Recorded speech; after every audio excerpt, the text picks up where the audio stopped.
লোক লুচ্চা না, এটা প্রমাণিত হয় নাই। উঠে যান না ভাই, এখানে আসেন, বসেন, এখানে আসেন।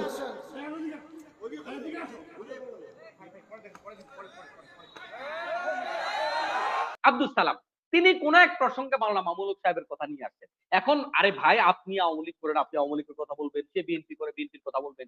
আমরা সবাই জানি যে মামুনুল হকের এই মামলা নিয়ে যথেষ্ট কথা ছিল, কিন্তু এখন তো আদালত ক্লিয়ার করে দিয়েছে না তার বউ সঠিক। তাই যখন শ্রোতারা যে বলছে একজন আওয়ামী লীগের নেতা গিয়ে শ্রোতাকে মারতে ধরছে একদম স্টেজ থেকে লাফ দিয়ে গিয়ে। এখন বিষয়টা হচ্ছে, আচ্ছা এই বক্তা কি তার এক বক্তৃতায় সরকার পতন হয়ে যাবে? কি দরকার ছিল? আপনিও সেখানে মেহমান, বক্তাও মেহমান। যে জাতি জাকাত দেয়া থেকে বিরত থাকে ওই জাতির উপর আল্লাহ তাআলা গজব দেন, এই বিষয়ে একটা হাদিস।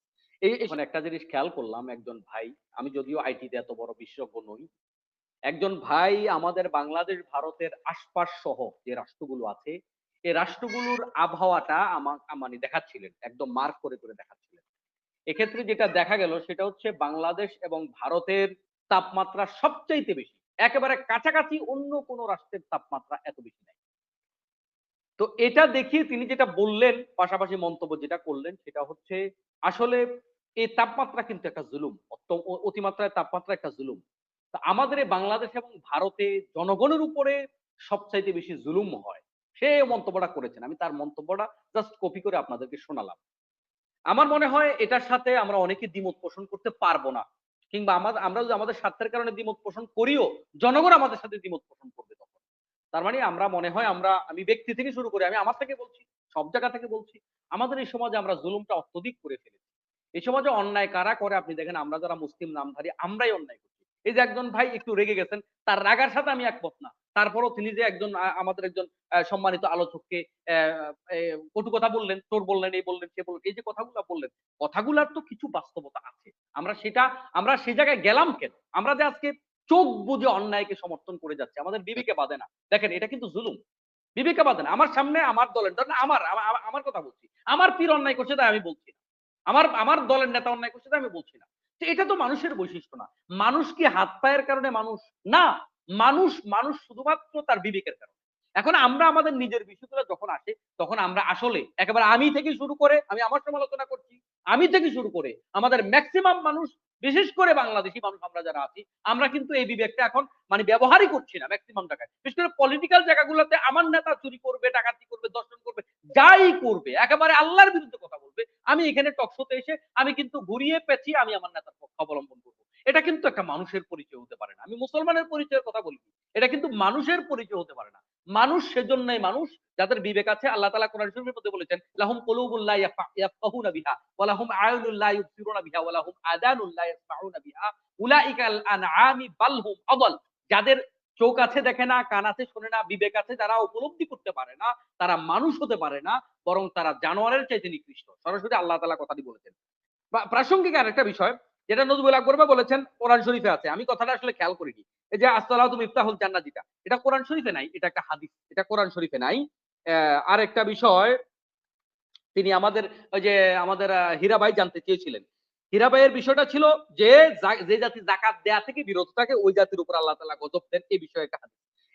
এই সম্পর্কে রাসূল সাল্লাল্লাহু আলাইহি ওয়াসাল্লাম বলেছেন, যে জাতি যাকাত দেয়া থেকে বিরত থেকেছে সেই জাতিকে আল্লাহ তাআলা দুর্ভিক্ষে মানে ইয়ে করেছেন, মানে পতিত করেছেন, দুর্ভিক্ষ আক্রান্ত তাদেরকে করেছে। তার মানে এটা এই যুগে নয় কেবল, একেবারে অতীত থেকে যে জাতি এটা করেছে তাদেরকে দুর্ভিক্ষ পাকড়াও করেছে।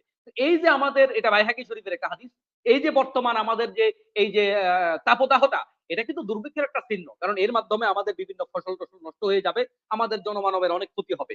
যাই হোক, তো এরপরে আরেকটা বিষয় আজকে খুব খারাপ লাগলো যে বিপক্ষেও কিছু কথা বলার মতো মানুষ আমাদের সমাজে আছে। না, সালাত নিয়ে পক্ষে বিপক্ষে ইস্যু টানার দরকার নাই তো। আমি খুব ভালো লাগে, আমি নাম বলব না, আওয়ামী লীগের মধ্যে ২-১ টা লোক আমি পেয়েছি, যদিও সেটার সংখ্যা অনেক কম। আমি দেখেছি আওয়ামী লীগের অনেক নেতাদের সমালোচনা করে। আমি জানি না এটা সে ভাইরাল হওয়ার জন্য করে কিনা, কিংবা সে অন্য কোনো স্বার্থে করে কিনা। আমি দেখেছি আওয়ামী লীগ যখন কোনো অন্যায় করে সোজা বলে ফেলে। আমার এটা ভালো লাগে। যে আপনি আওয়ামী লীগ করেন না, সমস্যা কি? এদেশে সব লোক কি বিএনপি করবে, জাতীয় পার্টি করবে, জামাত করবে? না, বিভিন্ন লোক বিভিন্ন দল করবে। তো আপনি আপনার জায়গা থেকে আপনার দলটাকে কারেকশন করেন না। তাহলে মানুষ মনে করবে না সেখানে মানুষ আছে। কিন্তু আমি যখন একবারে অন্ধ হয়ে যাব, তখন মানুষ বুঝবে না এরা সব এই কাতারের, এরা সব এই কাতারের। মানুষ তখন এভাবে আমাদেরকে ভাগ করে ফেলবে। এটা ঠিক না। আর আরেকটা বিষয় আমাদের হীরা ভাই আজকে বলেছে, আরে কি বলে যে আমাদের নজরুল আকবর ভাই বলেছেন যে কোনো মাহফিলে বাধা দেয় না। আকবর ভাই মনে হয় কথাটি সঠিক বলেন। কারণ এদেশে হাজার হাজার মাহফিলে বাধা দেয়। আরে ভাই, এদেশের পুলিশের যে সক্ষমতা, যদিও দুর্নীতির বিষয়ে পুলিশের ব্যাপারে অনেক কথা অনেক সময় আসে, কিন্তু এদেশের পুলিশের স্যাক্রিফাইস যদি আমরা আলোচনা করতে যাই, এটা তুলনাই করা যায় না। যে বর্তমানে এই তাপদাহের মধ্যে ঢাকা শহরে পুলিশ যে ডিউটিটা পালন করছে, এটাকে আপনি কি দিয়ে মূল্যায়ন করবেন? এটা তাদের ক্রেডিট। ভালোটা ভালো বলতে হবে। এদেশের পুলিশের যে সক্ষমতা অন্যায় বের করার, দুর্নীতিবাজ বের করার কিংবা অন্যান্য যে অপরাধী শনাক্ত করার, এই যে দক্ষতাটা এদেশের পুলিশের, এদেশের আর্মির যে দক্ষতা আছে, আমি এটাকে ফেলে দিতে পারবো না। এদেশের পুলিশ আর্মি যদি কি বলে যে এদেশের পুলিশদেরকে যদি দায়িত্ব দেওয়া হয় নিরাপত্তার জন্য, তাহলে আমার মনে হয় কোনো অনুষ্ঠানে বাধা হয় না। এই যে আমরা বললাম যে নিরাপত্তার স্বার্থে বিভিন্ন জায়গায় বাধা দেওয়া হয়। আরে ভাই, এই বাংলাদেশের রাজনৈতিক অঙ্গনে সমস্যা হয়েছে, বিভিন্ন সামাজিক অনুষ্ঠানে সমস্যা হয়েছে, বিভিন্ন ফুর্তিয়ামতের অনুষ্ঠানে সমস্যা হয়েছে। কিন্তু একেবারে আমার মনে হয় যে গোটা বাংলাদেশের স্বাধীনতার পর থেকে এই পর্যন্ত যত মাহফিল হয়েছে, হাতে গোনা দুই একটা যদি ধরেন, এটাকে এক্সাম্পল দেওয়া যায় না। কোন মাহফিলে, কোন জুমায়, কোন মসজিদে এগুলাতে আসলে সমস্যা হয় না সাধারণত। হ্যাঁ, ইদানিং কালে কোথাও কোথাও সমস্যা হয়। কোথাও সমস্যা হয়, আমি কদিন আগে দেখলাম একজন ব্যক্তি, একজন একজন বক্তা, এই যে সম্ভবত বগুড়ার আব্দুস সালাম, তিনি কোন এক প্রসঙ্গে মাওলানা মামুনুল হক সাহেবের কথা নিয়ে আসছেন। এখন আরে ভাই, আপনি আওয়ামী লীগ করেন, আপনি আওয়ামী লীগের কথা বলবেন, সে বিএনপি করে বিএনপির কথা বলবেন। আমরা সবাই জানি যে মামুনুল হকের এই মামলা নিয়ে যথেষ্ট কথা ছিল, কিন্তু এখন তো আদালত ক্লিয়ার করে দিয়েছে না, তার বউ সঠিক।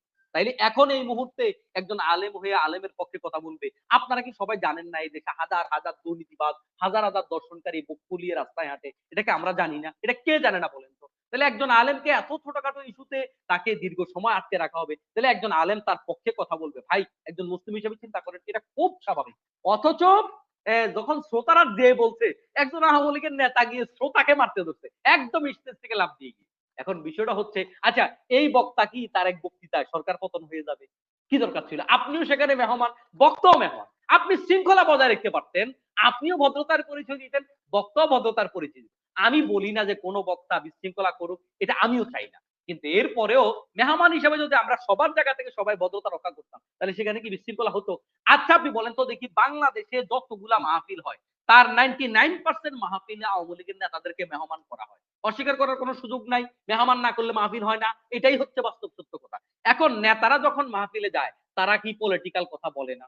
আমি তো মাহফিল করি।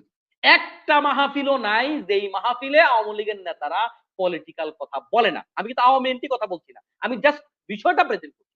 তাহলে এরা সবাই গড়ে আওয়ামী লীগের পক্ষাবলম্বন করে কথা বলছে। এরা কেউ দিয়ে তো স্টেজে বলে না যে না, আওয়ামী লীগ চুরি করছে। এরা একজনেও তো বলে না। একজনেও তো বলে না। আওয়ামী লীগের ভালো গুণগুলোই বলতেছে। তো আমি বললাম ঠিক আছে, ভালোগুলা বলুক, সবার সবারটা বলবে।